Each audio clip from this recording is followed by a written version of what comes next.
काही सगळी माननीय मुख्यमंत्र्यांची पूर्ण प्रेस पाहिली नाही, पण साधारणपणे मोबाईलवर जे अपडेट्स येतात त्याच्यावरनं मी साधारणपणे त्यांचा जो स्वर होता किंवा त्यांच्या मनात काय होतं, जी एनडीए आलं आणि त्याला थोडीशी पार्श्वभूमी आहे.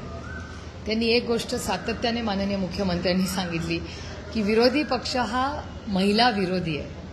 म्हणजे मला थोडासा अटॅक जरी असेल तरी तो वेगळ्या पद्धतीने करावा, कारण ह्या देशामध्ये पहिल्यांदा महिलांना आरक्षण देणारं राज्य म्हणजे तुमचा आणि माझा महाराष्ट्र आहे एक.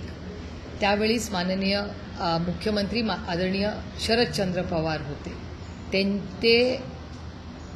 त्यांच्या कॅबिनेटमध्ये आणि त्यावेळीस चर्चेमध्ये अनेक मतभेद झाले, पण आदरणीय पवार साहेबांनी सगळ्यांची मनधरणी करून सगळ्यांना कन्व्हिन्स करून एक मताने या देशामध्ये महिला आरक्षणाचं बिल आदरणीय पवार साहेबांनी आणलं आणि इम्प्लिमेंट देखील केलं. मागच्या आठवड्यामध्ये या बऱ्याचशा भारतीय जनता पक्षाच्या त्यांच्या आणि मित्रपक्षाच्या अनेक महिला आपल्या लॉबीमध्ये भेटल्या, कारण का त्या बॅल्कनीमध्ये ही सगळी प्रक्रिया बघायला आल्या होत्या.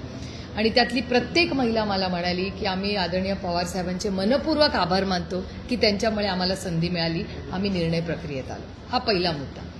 दुसरा मुद्दा, एक गैरसमज सगळ्यांचाच झालेला आहे आणि मी खूप विनम्रपणे हे बोलू इच्छिते की थोडंसं कन्फ्युजन हे काही लोकांच्या मनात झालेलं दिसतंय मला, आणि हे मी खूप विनम्रपणे म्हणते की ज्या नारी शक्ती वंदन अभियानचा जो निर्णय घेतला तो निर्णय 20 सप्टेंबर 2023 मध्ये लोकसभेमध्ये एक मताने पास झालेला आहे.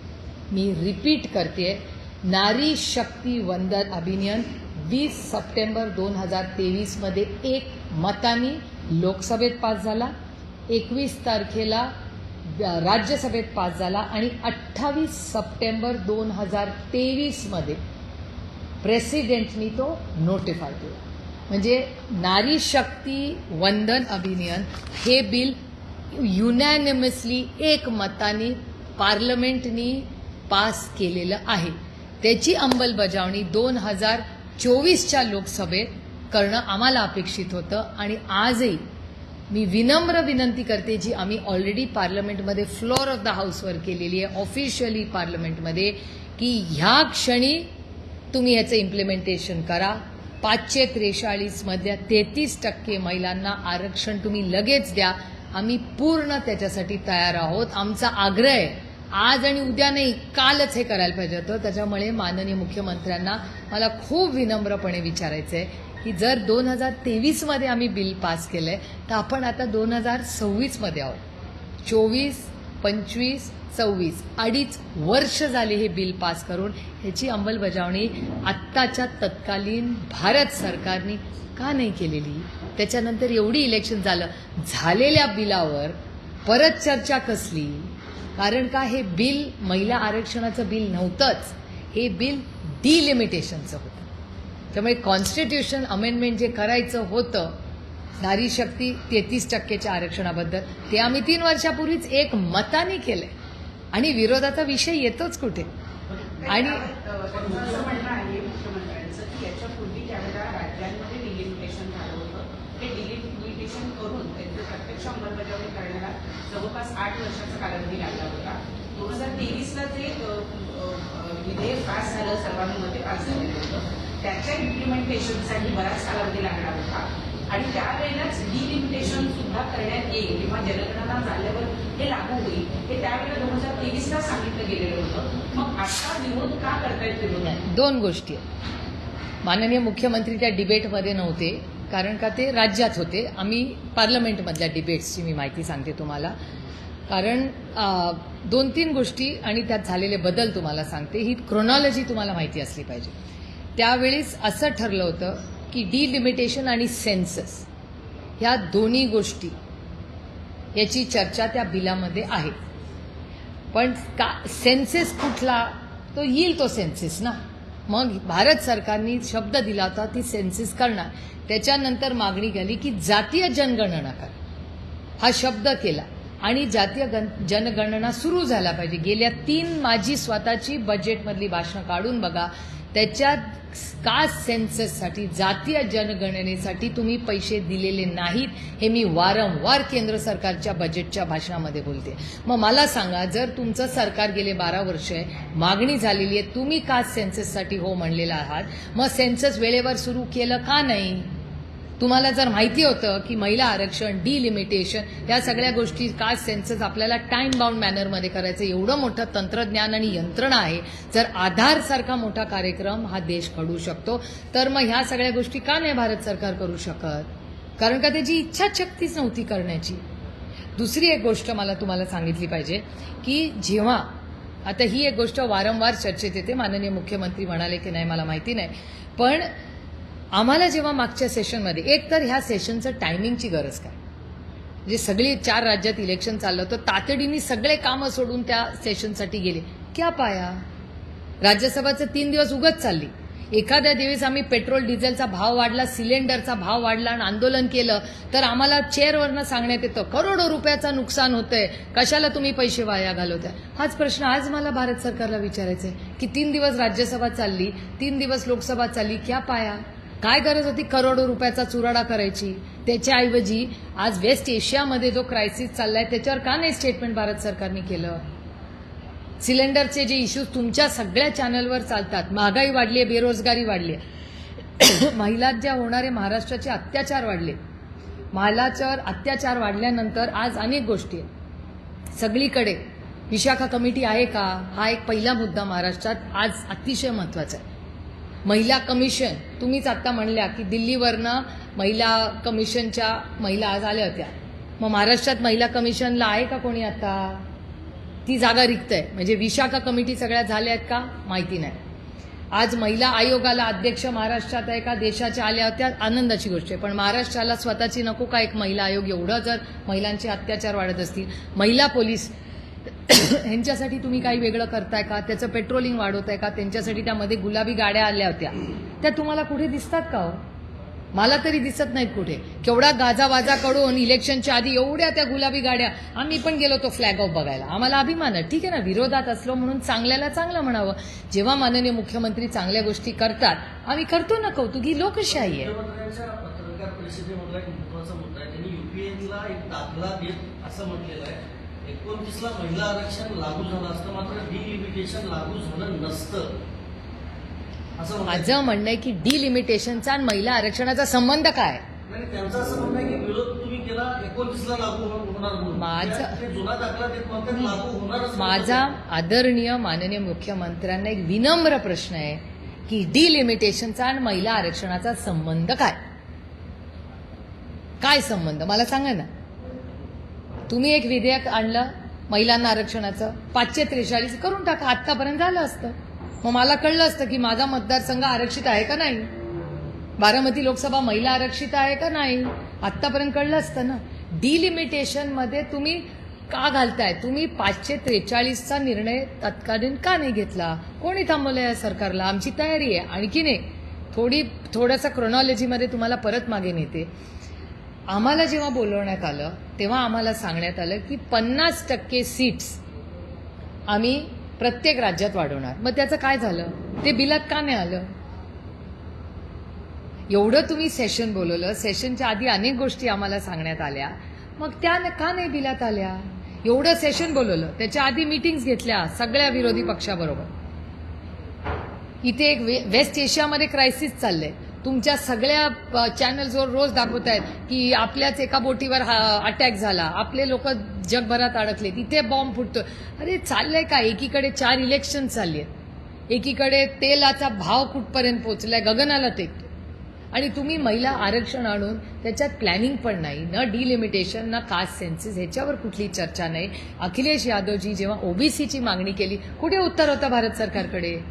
उत्तरच नव्हतं. प्रियांका गांधी बोलल्या, अखिलेश यादव बोलले, डिम्पल यादव बोलले, अमोल दादा बोलले, आपले भास्कर सर बोलले, बगरे सर, कुठे होती यांची सगळ्यांची उत्तरं? 5 राज्यांमध्ये निवडणूक आहे, बरोबर जसं तुम्ही म्हणता की ते टायमिंग यांनी साध्य नाही कसा क्या पाया? माझा प्रश्न पुढचा आहे. प्रश्न असा आहे की आता हे विधेयक जेव्हा पडलेलं आहे तर आता विरोधकांची प्रतिमा या 5 राज्यांमध्ये महिला विरोधी करण्यामध्ये म्हणजे त्यांनी जे जाळं रचलं त्या जाळ्यामध्ये विरोधक आयते सापडले असं तुम्हाला नाही का वाटतं? अजिबात मला वाटत नाही, कारण का आमचा महिला आरक्षणाला विरोधच नाहीये. ते बिल पास झालेलं आहे.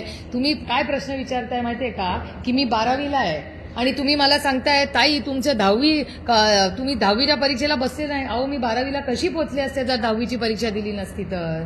पण ह्या सगळ्या- महिला आरक्षणाचं बिल पास झालेलं आहे. महिला आरक्षणाचं बिल 2023 मध्ये पास एक मतांनी झालेलं आहे. म्हणजे मी 10वी पास झाल्याशिवाय मी 12वीत कशी जाईन असं मी अजिबात म्हणत नाही. असं मी म्हणत नाही. माझी तयारी आहे. माननीय मुख्यमंत्री म्हणतील ती जागा, माननीय मुख्यमंत्री म्हणतील ती वेळ, कारण का ते माझ्यापेक्षा जास्त व्यस्त आहेत. त्याच्यामुळे ते म्हणतील ती वेळ विनम्रपणे, आमच्यापैकी कोणीही विरोधक म्हणून नाही, पण देशाला वास्तव कळलं पाहिजे. कारण का महिला आरक्षणाला विरोधच नाहीये ना. बिल पास झाले. अहो बाळ तुमचं 10वी पास झालेलं आहे ऑलरेडी. ते 12वीत गेले आणि 12वीत तुम्ही विचारताय 10वीचं सर्टिफिकेटच नाही. अरे मग मी 12वीत 11वी 12वी केली कशी जर 10वीच पास. अरे काय विषयच नाही ना, कारण का डिबेटच नाहीये. जर माननीय मुख्यमंत्री मला म्हणाले तुमचा महिला विरोध आहे, मी म्हणेन अहो आम्हीच एकमताने बिल पास केलं, तुमच्याच सरकारने आमचे आभार मानले बिल पास करताना. जरा डिबेट महिला आरक्षणाचा बिलचा विषयच नाहीये. विषय फक्त डिलिमिटेशन बद्दल सीमित आहे.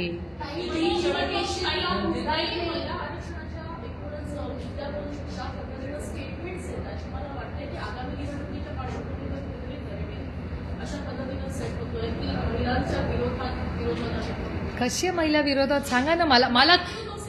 अरे नाही कुठलं काय, एवढं जर असतं तर विधेयक पडलं असतं का? एवढी तयारी का नाही केली मग सरकारने? त्यांच्या अलायजला विचारा ना, मला कशाला. आणि ऑन रेकॉर्ड नका विचारू, ऑफ रेकॉर्ड विचारू. ऑन रेकॉर्ड बोललं ते एजन्सीज एकदम ऍक्टिव्ह होती. हा जन आंदोलन उभारणार, सगळ्या महिलांमध्ये या संदर्भात जनजागृती करणार आहेत की कशा पद्धतीने विरोधकांनी ती मला मनापासून आनंद आहे. जर भारतीय जनता पक्ष एक जन आंदोलन उभं करणार असेल तर चांगली गोष्ट आहे. ह्याचा अर्थ लोकशाहीमध्ये टिकते अजून थोडे दिवस. जन आंदोलन उभं करणार असतील तर त्यांनी करावं, गैर काय त्याच्यात. म्हणजे एका सत्तेमधल्या पक्षाला विरोधकांच्या विरोधात जन आंदोलन उभं करावं लागतंय. आणि कशावर? म्हणजे जो विषयच नाहीये त्याला जर विषय करायचा असेल तर गुड लक टू देम.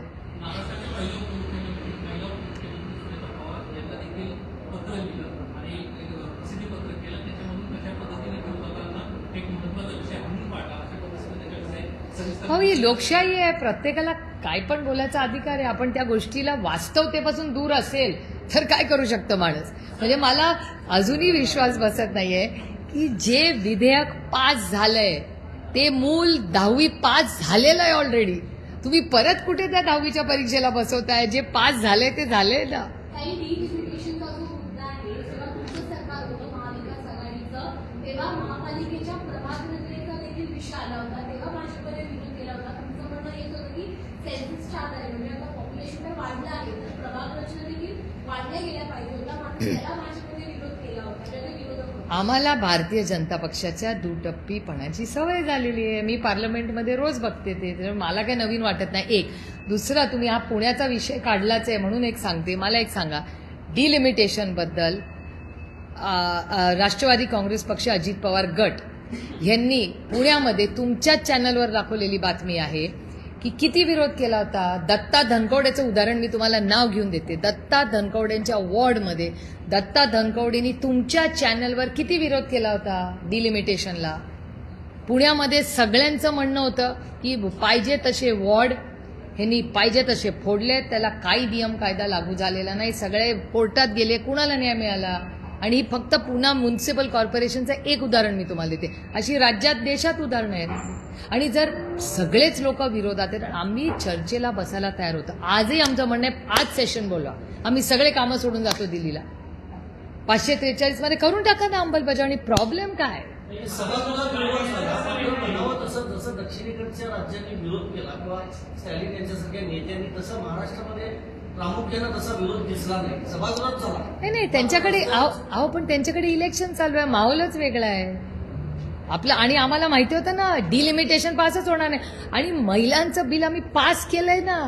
ते झालं, पण महाराष्ट्रातले प्रादेशिक हो, पण पक्ष उतरलेच नाही. काही गरजच नव्हती, काही हो का डिलिमिटेशनला गरज नव्हती, कारण का आम्हाला माहिती होतं आम्ही बिल पाडणार आहे. आम्हाला गॅरंटी होती त्याची. तुमच्या सगळ्या दिल्लीच्या पत्रकारांना विचारा, मी किती दिवस त्यांना सांगते बिल पास होणार नाही, विचारा सगळ्यांना. कारण का नंबर्स जुळूनच येत नव्हते. मी 24 तास आधी महाराष्ट्रातल्या सगळ्या महत्वाच्या पत्रकारांना सांगितलं होतं की आजपासून 24 तासांनी बघा हे बिल पास होत नाही. आणि त्याला अनेक कारण आहेत, आणि भारतीय जनता पक्षातल्याही वरिष्ठ नेत्यांना ती सगळी माहिती आहे. मला काय त्या तुतू मेमेत पडायचं नाही आता, कारण का विषय माझ्यासाठी खूप महत्वाचा आहे. महिला आरक्षण विरोधकांचे हत्यारे आहात असं वाक्य मुख्यमंत्र्यांनी वापरलं. काय? विरोधक हे महिला आरक्षण विधेयकाचे हत्यारे आहेत. हत्या केलेली आहे असे शब्द वापरले. हा आदरणीय माननीय प्रधानमंत्र्यांचा शब्द आहे. परवा माननीय आदरणीय प्रधानमंत्री हे बोलले, कदाचित तोच कोट माननीय मुख्यमंत्र्यांनी केला असेल. हे लोकशाही आहे यार, दिल बडा रखो. लोकशाहीमध्ये जसं आपल्याला बोलायची ताकद आहे तशी ऐकायची ताकद आम्ही ठेवली पाहिजे. पण माननीय मुख्यमंत्र्यांकडून मला जास्त अपेक्षा होत्या, कारण का ते खूप म्हणजे सुशिक्षित आणि हुशार आणि खूप वाचन करतात ते. त्याच्यामुळे माझी माननीय मुख्यमंत्र्यांकडून अटॅकची अपेक्षा थोडीशी वेगळी होती, कारण महिला विरोधी आम्ही आहोत. किंवा ते दिल्लीवरनं ब्रीफिंग जे सगळ्यांनाच एनडीएमध्ये दिलेलं आहे त्याच्यात जी नोट असते, कारण का ते एक दिल्लीचं आहे की ते स्वतःचे पक्षाचे लोक आणि मित्र पक्षांना एक टाईट नोट पाठवतात. सगळ्यांची भाषणं त्याच फॉर्मॅटमध्ये आले, एका सुरात, एका स्वरात, एका शब्दात ते सगळे बोलतात. त्यामुळे कदाचित, कारण का मला हे मला माहितीजींना 2000% माहिती आहे, पण कदाचित दिल्लीवरनं जे नोट्स आले असतील, जे प्रेशर आलं असेल की नाही पक्षाची आता हीच लाईन आहे ती चालवा, त्याच्यामुळे कदाचित त्यांच्यावर हे प्रेशर येऊ शकतं. 70 कोटी महिलांचा विश्वासघात केला आणि जो उत्सव तुम्ही साजरा केला तो महात्मा फुलेंच्या विचारांना तिलांजली देणार होता असं वाक्य कोणीतरी ड्राफ्ट ठीक आहे ना. ते बघा लोकशाही आहे, आमच्यासाठी लोकशाही, त्याच्यामुळे त्यांचा बोलायचा अधिकार आहे. ते आणखीन एक गोष्ट जी माझ्या फोनवर आली त्याच्यात ते असं म्हणाले की सगळी महत्वाची पदं ही काँग्रेस पक्षाने कधीच दिलेली नाही महिलांना, असा एक आरोप झाला असं मला वाटतं प्रेसमध्ये. नाही मी एक लिस्ट तुम्हाला वाचून दाखवते ना. या देशाची पहिली प्रधानमंत्री, prime minister of India Indira Gandhi, महिला. पहिली president of India Mrs Pratibha Patil, Indian National Congress. मी परत सांगते, prime minister of India first Indira Gandhi, Indian National Congress. President of India first प्रतिभाताई Patil, Indian National Congress. Lok Sabha speaker पहिली Mrs Meira Kumar, Indian National Congress. पहिली महिला मुख्यमंत्री, Indian National Congress, Sucheta Kripalani. पहिली गव्हर्नर महिला, Sarojini Naidu, Indian National Congress. त्याच्यानंतर senior Congress first president of UN general assembly, Indian National Congress, Vijaya Lakshmi Pandit. Prominent role in quit India movement, Aruna Asaf Ali, महिला. थांबा, त्याच्यात अजून एक माहिती देते. First women's president, Indian National Congress, Annie Besant. First Indian woman president, Sarojini Naidu. First woman president after Indian independence, महिला, Indira Gandhi, Indian National Congress. Longest serving महिला president एका पक्षाची, Indian National Congress, Sonia Gandhiji. अजून महिलांची नावं पाहिजे. हे सगळे निर्णय प्रक्रियेत डिसिजन मेकिंग, काँग्रेस पार्टी अध्यक्ष, president of India, prime minister of India, speaker of India, मंत्र्या, गव्हर्नर, अजून काय पाहिजे, चीफ मिनिस्टर, UN असेंब्ली. ह्याच्यापेक्षा ह्या देशाच्या एका सशक्त लोकशाहीमध्ये निर्णय प्रक्रियेमध्ये कोण महत्वाचे निर्णय असतात हेच तर नेतात ना निर्णय. या सगळ्या महिला, कुठलं तेव्हा आरक्षणही नव्हतं, या ओपन कॅटेगरीमध्ये इंडियन नॅशनल काँग्रेसने या सगळ्या महिलांना मोठ्या जबाबदाऱ्या, पदं आणि यशस्वीपणे भारताची सेवा या सगळ्या महिलांनी केलेली आहे. मला अभिमान वाटतो तुम्हाला. आत्ता आपण युद्धात आहोत, जग युद्धात आहे. पाकिस्तानचे 2 तुकडे करायची ताकद ही इंडियन नॅशनल काँग्रेसच्या पहिल्या महिला प्रधानमंत्री इंदिरा गांधींनी करून दाखवली. बांगलादेश हा इंदिराजींनीच केला. ही ती महिलांची ताकद आहे. पहिली प्रेसिडेंट ऑफ इंडिया म्हणून देशामध्ये नाही जगामध्ये प्रतिभाताई पाटील महाराष्ट्राची लेक म्हणून तो अभिमान आपल्याला असला पाहिजे. या सगळ्या गोष्टी कदाचित भारतीय जनता पक्षाला सिलेक्टिव्ह ॲम्नेशिया झाला असेल असं होऊ शकतं. त्याच्यात काही गैर नाही, ते राजनीती आहे. एवढ्या सगळ्या गोष्टी चालतात.